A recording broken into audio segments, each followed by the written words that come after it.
हे everyone again welcome back. हम कर रहे थे आपका बायोलॉजी, ठीक है। तो सबको पता है कि एग्ज़ाम की डेट आ गई है, अब ज़्यादा टाइम नहीं बचा है, लगभग 1.5 महीने बचे हुए हैं, ठीक है। 1.5 महीने लगभग बचे हुए हैं, अभी 1.5 महीने से ज़्यादा ही बचा हुआ है, काफ़ी टाइम है, ठीक है। बट किसी ने अगर अभी अपेयरिंग्स में जो एग्ज़ाम दे रहा है, अगर अभी तक थ्योरी कंप्लीट नहीं करी है, तो मैं साथ में थ्योरी भी कंप्लीट करवा रहा हूँ। और जितना भी थ्योरी करवाता हूँ उसके साथ ही क्या करवाता हूँ, क्वेश्चन प्रैक्टिस भी करवा देता हूँ उतने की। तो आप मेरे साथ भी कर सकते हो क्वेश्चन प्रैक्टिस। इसके अलावा आप एनसीईआरटी बायोलॉजी हो, केमिस्ट्री हो, फिजिक्स हो, अच्छे से ठीक से कर डालो इसको लिए। और इसके अलावा जो आपका है नर्सिंग एप्टीट्यूड है और इंग्लिश है, इसमें ज़्यादा परेशान होने की बात नहीं है, क्योंकि बहुत सारे यूट्यूब पे वीडियो मिल जाएंगे और मेरे चैनल पे भी आप प्लेलिस्ट चेक करोगे बहुत सारे वीडियो मिल जाएंगे। वहाँ से जाके आप क्या कर सकते हो, एक बार गो थ्रू कर लो, आइडिया लग जाएगा किस टाइप के पेपर में क्वेश्चन आते हैं, ठीक है। तो ज़्यादा परेशान होने की ज़रूरत नहीं है, अभी बहुत टाइम है, ठीक है। तो चलिए आज हम कर रहे हैं सेल का लास्ट है, जो टॉपिक रह गए थे वो आज हम कंप्लीट कर लेंगे। इसके बाद सेल साइकिल स्टार्ट करेंगे, उसके बाद टिश्यू, ठीक है, एक एक चैप्टर। उसके बाद पहले मेरा मतलब ये है कि अभी रिवाइज कर लेते हैं, उसके बाद सारी यूनिट का जो एक्सपेक्टेड क्वेश्चन है उसको हम कर लेंगे थोड़ा लेवल अप करके। अभी बेसिक बेसिक कर रहे हैं, क्योंकि इसी टाइप का एग्जाम में पेपर में जो आपका है क्वेश्चन आते हैं, इसलिए हम क्या कर रहे हैं, बेसिक बेसिक कर रहे हैं, बहुत ज़्यादा अप नहीं जा रहे हैं। अब जाने का कोई मतलब ही नहीं है इस एग्जाम में, ठीक है। अगर आप नीट की प्रिपरेशन कर रहे हो तो कोई बात नहीं, वेल एंड गुड, ठीक है। आपको बहुत ज़्यादा एफर्ट लगाने की ज़रूरत नहीं है इस एग्जाम के लिए, आप अच्छे से क्लियर कर लोगे, बट आपका बेसिक्स क्लियर होना चाहिए तो ही। क्या पता आपका बेसिक्स ही नहीं क्लियर, बहुत सारे लोग होते हैं टप की तरफ भागते हैं, बट बेसिक ही नहीं क्लियर होता उनका, क्या होता है उन क्वेश्चन गलत करके आ जाते हैं। भले निगेटिव मार्किंग यहाँ पे नहीं है, लेकिन गलत करके आ जाते हैं फिर भी, ठीक है। तो चलिए स्टार्ट कर लेते हैं। उससे पहले एक रिक्वेस्ट है, अगर अभी तक चैनल को सब्सक्राइब नहीं किया तो सब्सक्राइब कर लो। डिस्क्रिप्शन में टेलीग्राम डिस्कशन ग्रुप का लिंक मिल जाएगा, उसको जाके आप ज्वाइन हो जाओ, ठीक है। ये सारी पीपीटी ये पीडीएफ जितने वहाँ पे मिल जाएंगे आपको, और इसके अलावा जो भी लेटेस्ट अपडेट है आपको मिल जाएगी वहाँ पे, और जो भी आपकी क्वेरी है आप डायरेक्टली मुझे मैसेज कर सकते हो वहाँ से, ठीक है। तो चलिए स्टार्ट करते हैं। सबसे पहले हम राइबोसोम के बारे में देखेंगे। राइबोसोम क्या होता है? राइबोसोम जो जनरली आपके माइंड में होगा एक चीज की, क्या करता है, प्रोटीन सिंथेसिस का काम करता है। दो टाइप के होते हैं, 70S और 80S के टाइप के होते हैं, ठीक है। तो देखते हैं और इसमें क्या क्या चीजें हैं। और एक चीज क्वेश्चन बनने की प्रोबेबिलिटी बहुत ज्यादा जो होती है इसकी, वो होता है ribosome are non membranous organelle. ये क्या होता है? नॉन मेम्ब्रेनस ऑर्गेनल होता है, ठीक है। मतलब क्या होता है कि इसमें मेम्ब्रेन नहीं होती है। तो दूसरी पेन ले लेते हैं, ठीक है, थोड़ा कलरफुल लेते हैं, ज़्यादा सही रहेगा। राइबोसोम और नॉन मेम्ब्रेनस ऑर्गेनल, और क्या होता है, they are the site of protein synthesis. ये जनरली इनका काम क्या होता है, प्रोटीन सिंथेसिस का काम करते हैं, ठीक है। तो और ये क्या स्ट्रक्चर की अगर बात करें तो मेड ऑफ आरआरएनए का बना होता है, और किस चीज़ का बना होता है, प्रोटीन का बना होता है। आरआरएनए का बना होता है, और किस चीज़ का बना होता है, प्रोटीन से मिलके बना होता है आपका राइबोसोम। टू टाइप के होते हैं, प्रोकैरियोटिक में 70S, इसके दो सब्सिक्वेंट होते हैं, 50S और क्या होता है 30S। और इसके अलावा यूकैरियोटिक अगर बात करें तो ये 80S का होता है, और क्या होता है इसमें जो होता है 60S प्लस क्या होता है 40S का होता है, ठीक है।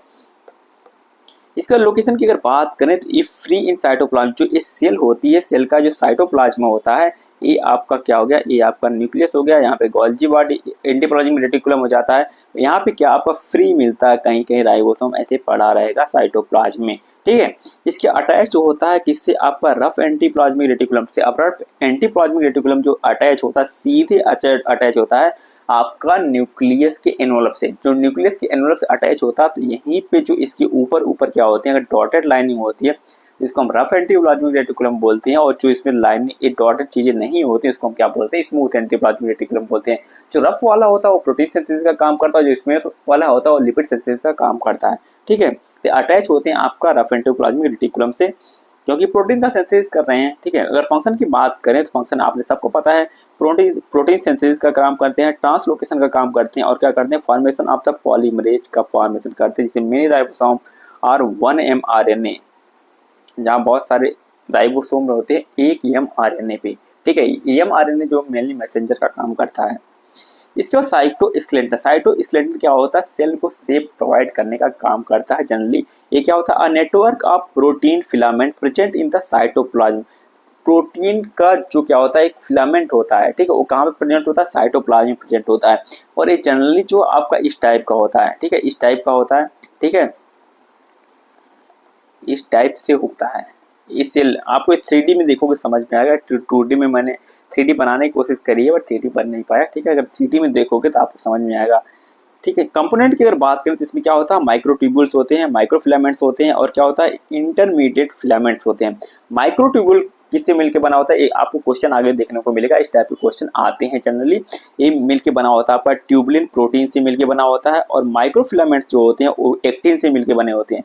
ट्यूबुलिन एक्टिन, आपका माइक्रोट्यूब्यूल होता है ट्यूबुलिन, और माइक्रोफिलामेंट जो होता है वो एक्टिन से मिलकर बना होता है। और क्या इंटरमीडिएट फिलामेंट जो होता है प्रोवाइड करते हैं, स्ट्रेंथ प्रोवाइड करते हैं इसको, ठीक है। फंक्शन क्या होता है, मेंटेन द सेल की शेप को मेंटेन करने का काम करते हैं, और क्या करते हैं, हेल्प करते हैं सेल मूवमेंट। अब माइक्रोफिलामेंट और माइक्रोट्यूब्यूल से क्या करेंगे, सेल की जो मूवमेंट में है उसको हेल्प करती हैं ये, ठीक है। इन्वॉल्व क्या होता है, स्पिंडल फॉर्मेशन का इन्वॉल्व करते हैं ड्यूरिंग द सेल डिवीजन।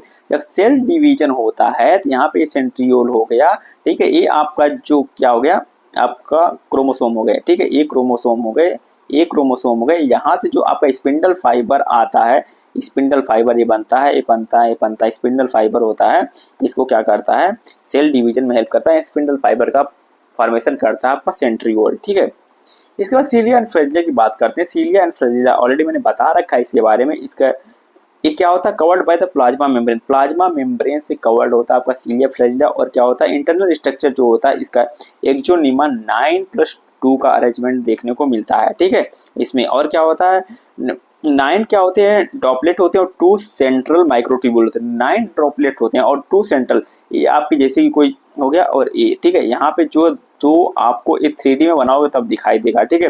ये एक और ये दो जो होते हैं सेंट्रल माइक्रोट्यूब्यूल्स होते हैं, और इसके अलावा 9 जो 3 पेयर ऐसे ऐसे आपको डबलेट देखने को मिलते हैं, ठीक है, डबलेट होता है। अब डिफरेंस की बात करें सीलिया एंड फ्लैजिला में, तो सबसे पहले फीचर लेंथ की बात करें, सीलिया छोटी होती है, शॉर्ट होती है, और फ्लैजिला क्या होता है, लॉन्ग होता है। ये क्या करते हैं, बहुत सारे जो सीलिया होते हैं बहुत सारे होते हैं, और फ्लैजिला क्या होते हैं, कम होते हैं, ठीक है। आप जैसे कि अमीबा या पैरामीशियम देखते हो, ठीक है। पैरामीशियम किस टाइप, इस टाइप का स्ट्रक्चर होता है कुछ आपका, यहाँ पे 2 निकले होते हैं, इसको हम फ्लैजिला बोलते हैं, ठीक है। इसके अलावा जो होता है सीलिया, यहाँ पे छोटे ऐसे ऐसे लगे होते हैं, इसको हम क्या बोलते हैं, सीलिया बोलते हैं, ठीक है। यहाँ पे और क्या है, इसका नंबर फ्यू कम होता है। फंक्शन की अगर बात करें तो क्या करता है, मूवमेंट ऑफ सब्सटेंस, यानी कि सेल के अंदर का जो सब्सटेंस है, जैसे कि ये आपका अमीबा हो गया, ठीक है। यहाँ इसके अंदर को मूवमेंट करने के लिए जो यूज होता है वो सीलिया करता है, ठीक है। इमेजिन करोगे तब, जैसे कि वो चीज़ों को लहर की तरह एक वाइब्रेशन जनरेट करता है। और आपका क्या होता है, जो फ्लैजिला होता है ये क्या करता है, इस टाइप से और इस टाइप से मूवमेंट करता है वो आगे बढ़ने के लिए, जैसे कि कोई तैर रहा हो इस टाइप से क्या करता है, मूवमेंट करता है। जिससे क्या क्या होता है कि जो भी सेल है या फिर जो भी ऑर्गेनल हो क्या आगे की साइड मूवमेंट करता है, ठीक है, साइटोप्लाज्म में। फंक्शन की अगर बात करें इसको तो लोकोमोशन का काम करता है, और क्या करता है, मूवमेंट ऑफ फ्लूइड का काम करता है, रिस्पिरेटरी ट्रैक होता है, ठीक है। इसके बाद क्या है, सेंट्रोसोम एंड सेंट्रियोल की बात करें। सेंट्रोसोम जो होता है वो प्रेजेंट होता है एनिमल सेल में, और लोकेटेड होता है नियर द न्यूक्लियस के पास आपका लोकेटेड होता है आपका सेंट्रोसोम। और क्या होता है, सेंट्रियोल क्या होता है, 2 cylindrical structure inside the centrosome. 2 cylindrical structure होता है, इस टाइप का स्ट्रक्चर होता है, इस टाइप के क्रोमोसोम प्रेजेंट आपको मिलेगा। यहाँ पे इस साइड होता है और एक इस साइड होता है, पीछे की साइड होगा, ये प्रेजेंट होता है आपका क्रोमोसोम पे। 2 cylindrical structure inside the centrosome. और क्या होता है, ये स्ट्रक्चर होता है आपका 9 ट्रिपलेट और माइक्रोट्यूब्यूल होते हैं, ठीक है। 9+0 का अरेंजमेंट यहाँ पे देखने को मिलता है आपका सेंट्रियोल में, ठीक है। और एक फंक्शन क्या है इसका, function of the spindle fibre ये भी बनाने का काम करता है, हेल्प करता है सेल डिवीजन में, और formation of the basal body का काम करता है, जहाँ पे सीलिया और फ्लैजिला प्रेजेंट होते हैं, ठीक है। ये आपका सेंट्रोसोम एंड सेंट्रियोल की बात कर रहे हैं हम, ठीक है। इसके बाद न्यूक्लियस की अगर बात करें हम, तो न्यूक्लियस क्या होता है, control centre of the cell होता है। सेल का क्या होता है, कंट्रोल सेंटर होता है आपका न्यूक्लियस। और क्या होता है, largest organ in eukaryotic cell में क्या होता है, ये लार्जेस्ट ऑर्गन होता है। और क्या होता है आपका स्ट्रक्चर की बात करें, न्यूक्लियर इनवलप जो होता है वो डबल मेम्ब्रेन होता है। कई बार एक क्वेश्चन आता है कि जो न्यूक्लियर की मेम्ब्रेन होती है सिंगल मेम्ब्रेन होती है या डबल मेम्ब्रेन होती है। कई बार आपको अगर आपको किसी कोचिंग की टेस्ट सीरीज दे रहे हो तो वहाँ पे भी आपको देखने को मिल जाएगी ये चीज़। इसके अलावा क्या होता है, न्यूक्लियर पोर्ट की बात करें तो ट्रांसपोर्ट में हेल्प करता है। और न्यूक्लियोप्लाज्म की अगर बात करें तो इसमें क्रोमैटिन होता है, जिसमें क्या होता है, डीएनए प्लस प्रोटीन प्रेजेंट होती है। डीएनए वहाँ पे प्रेजेंट होता है और प्रोटीन प्रेजेंट होती है। न्यूक्लियस की खुद का डीएनए होता है। और न्यूक्लियोलस जो होता है वो राइबोसोम का फॉर्मेशन का काम करता है। राइबोसोम के फॉर्मेशन का काम करता है आपका न्यूक्लियोलस। और फंक्शन की बात करें तो क्या होता है, स्टोर जेनेटिक मटेरियल को क्या करता है, स्टोर करके रखता है आपका न्यूक्लियस, ठीक है। और क्या करता है, कंट्रोल करता है सेल की एक्टिविटी को, रेगुलेट करता है सेल्फ डिवीजन को, सेल के डिवीजन में भी हेल्प करता है आपका न्यूक्लियस, ठीक है। और राइबोसोम सिंथेसिस वाया न्यूक्लियस भी क्या करता है, हेल्प करता है। इसके बाद आपकी क्या आती है, माइक्रोबॉडीज। माइक्रोबॉडीज की अगर बात करें हम तो स्मॉल मेम्ब्रेन बाउंड ऑर्गेनल होता है, स्मॉल मेम्ब्रेन बाउंडेड ऑर्गेनल होता है आपका माइक्रोबॉडीज। नाम से ही पता चल रहा है माइक्रो, माइक्रो में क्या होता है, छोटा, ठीक है। तो क्या होगा, छोटा होता है। और टाइप की बात करें तो पर ऑक्सीसोम्स होते हैं, ये क्या करते हैं, कंटेन करते हैं ऑक्सीडेटिव एंजाइम, ठीक है। ऑक्सीडेटिव एंजाइम कैटलिस्ट का काम करता है, कैटलिस्ट का काम करता है, कोई भी रिएक्शन होती है उसको क्या करते हैं, बढ़ा देते हैं, ठीक है। और क्या होता है, फंक्शन क्या होता है, डिटॉक्सिफिकेशन का काम करते हैं। और क्या करते हैं, break down of hydrogen peroxide का क्या करते हैं, ब्रेक डाउन करते हैं। और क्या करते हैं, ग्लाइकोसोम्स की अगर बात करें तो found in the genetic seed में ये मिलते हैं। और क्या करते हैं, help in converting of the fat को शुगर में कन्वर्ट करने को काम कौन करता है, आपका ग्लाइकोसोम करता है। ग्लाइकोसोम जो होते हैं वो क्या करते हैं, फैट जो होते हैं उसको, जब क्या होता है, कई बार ऐसा होता है कि जब आप बहुत दिन से खाना नहीं खा रहे हो तो उसमें क्या होता है, खाना नहीं खा रहे हो तो आपके बॉडी में जो है शुगर का लेवल कम होने लगा, शुगर का लेवल कम होने स्टार्ट हो जाता है, तो बॉडी में अगर फैट है आपके तो क्या होता है, शुगर में कन्वर्ट होना स्टार्ट हो जाता है। तो आपको हेल्प कौन करता है, ग्लाइकोसोम्स क्या करते हैं, इसमें हेल्प करते हैं, ठीक है। तो यहाँ पे ये चीजें कंप्लीट हो गई। अब हम क्या करेंगे, क्वेश्चन प्रैक्टिस करेंगे, ठीक है। तो सबसे पहले फर्स्ट क्वेश्चन आपका है, आप ट्राई किया करिए कि अगर मैं आंसर देता हूँ तो उससे पहले आप क्या किया करिए, कमेंट में ऑप्शन ड्रॉप कर दिया करिए, ठीक है। आप भले रिकॉर्डेड वीडियो देख रहे हैं, आप ड्रॉप कर दिया करिए, तो इससे आपका क्या होगा कि प्रैक्टिस हो जाएगी, नॉलेज भी बढ़ेगा इससे, ठीक है। Peptidyl transferase activity of the ribosome is present in peptidyl transferase. Peptidyl transferase जो होता है जनरली कहाँ पे देखने को मिलेगा, आपको प्रोकैरियोटिक सेल में देखने को मिलेगा। जब प्रोकैरियोटिक सेल में देखने को मिलेगा तो यहाँ पे क्या होगा कि जो इसमें सबसे बड़ी सब यूनिट है 30s, 50s या 40s या 60s, सबसे बड़ी आपको 50s होता है, ठीक है। तो आपका बी वाला आंसर यहाँ पे करेक्ट हो जाएगा, फर्स्ट का बी वाला।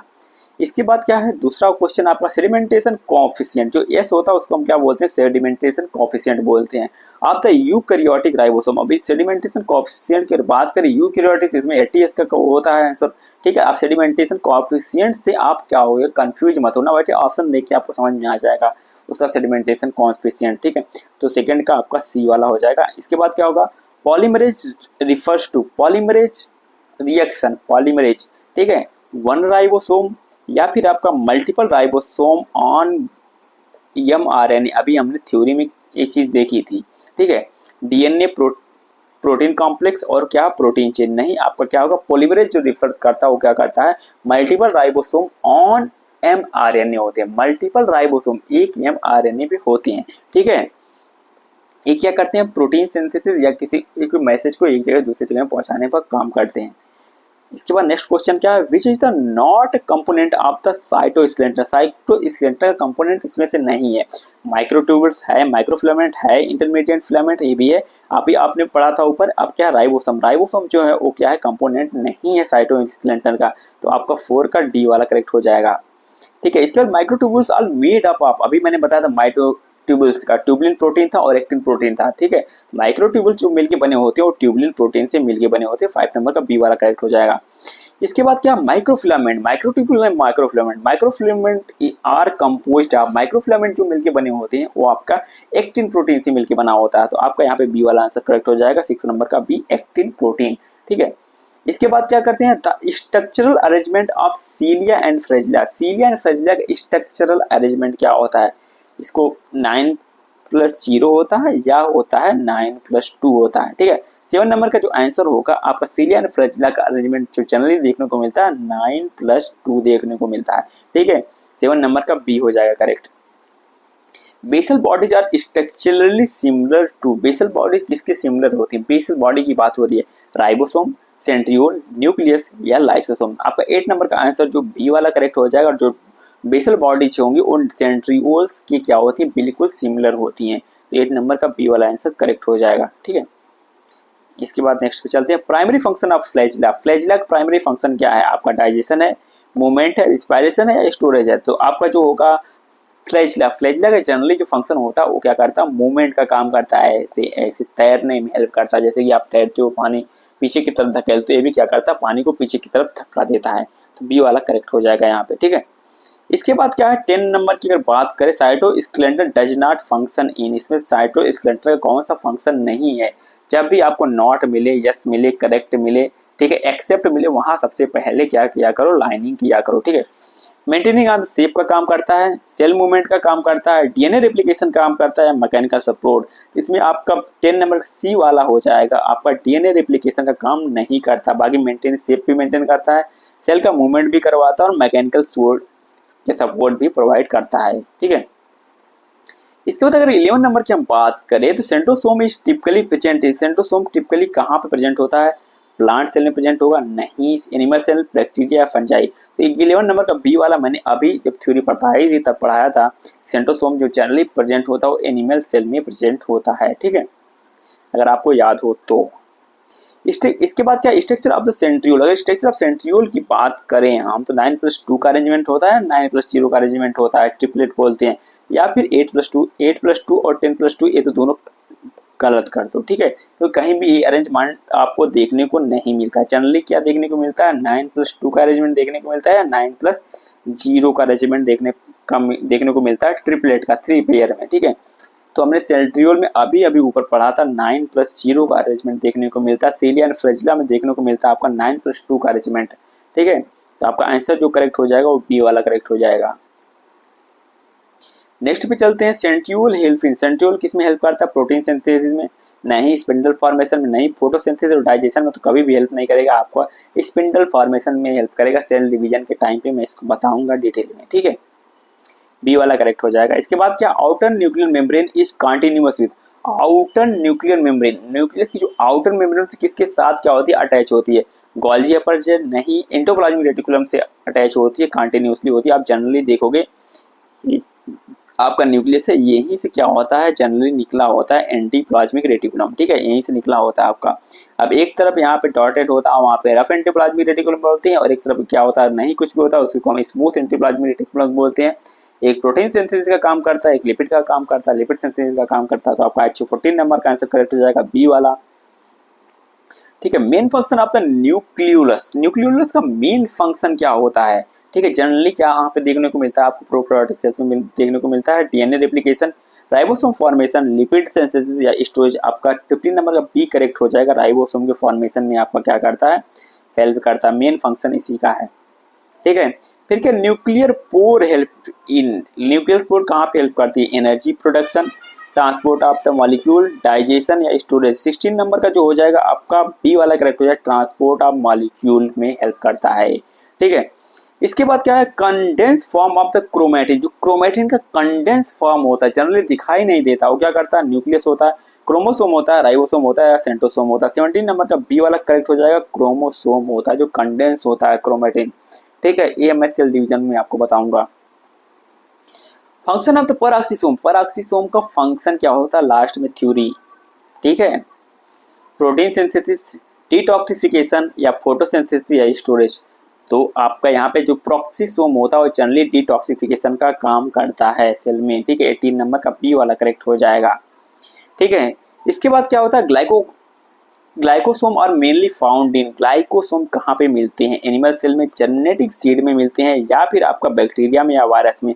तो ग्लाइकोसोम मैं चाहता हूँ आप कमेंट करके बताओ, ठीक है, जनरली कमेंट करके बताओ, मैंने अभी थ्योरी में पढ़ाया था, आप चाहो इसको कमेंट करके बताना मुझे। 19 का मैं चाहता हूँ आप मुझे कमेंट करके बताओ, ठीक है, आंसर क्या होगा करेक्ट। माइक्रोबॉडीज इंक्लूड, माइक्रोबॉडीज क्या होती है, कहाँ पे इंक्लूड होती है, लाइसोसोम में, पेरोक्सिसोम में, गोल्जी अपर्चर में या फिर राइबोसोम में।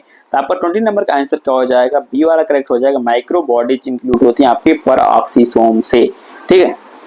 इसके बाद क्या होता है 21 नंबर, राइबोसोम और सिंथेसिस। राइबोसोम सिंथेसिस क्या करता है आपका, सिंथेसाइज्ड इन साइटोप्लाज्म, न्यूक्लियोलस या गोल्जी या एंटीप्लाज्मिक रेटिकुलम। 21 का जो आंसर करेक्ट हो जाएगा वो बी वाला करेक्ट होगा, राइबोसोम न्यूक्लियोलस से क्या हो रहा था, सिंथेसाइज हो रहा था। अभी अभी एक क्वेश्चन ऊपर देखने को मिला, ठीक है, क्या क्या क्वेश्चन थोड़ा सा उल्टा कर दिया, ठीक है।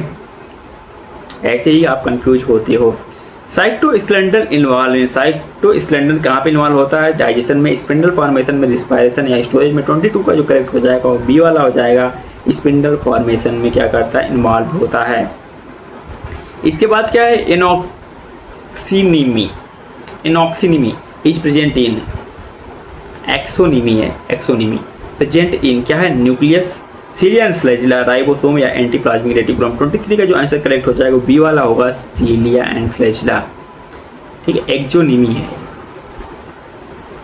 9+2 अरेंजमेंट फाउंड इन आपका सीलिया एंड फ्लैजिला में देखने को मिलता है। 9+2 का अरेंजमेंट सेंट्रियोल, फ्लैजिला, राइबोसोम। यहाँ पे 24 का बी वाला करेक्ट हो जाएगा आपका आंसर। फ्लैजिला सीलिया नहीं है, यहाँ पे साथ में सीलिया भी अगर लिखा हुआ तो 9+2 का अरेंजमेंट आपको सीलिया में भी देखने को मिलता है।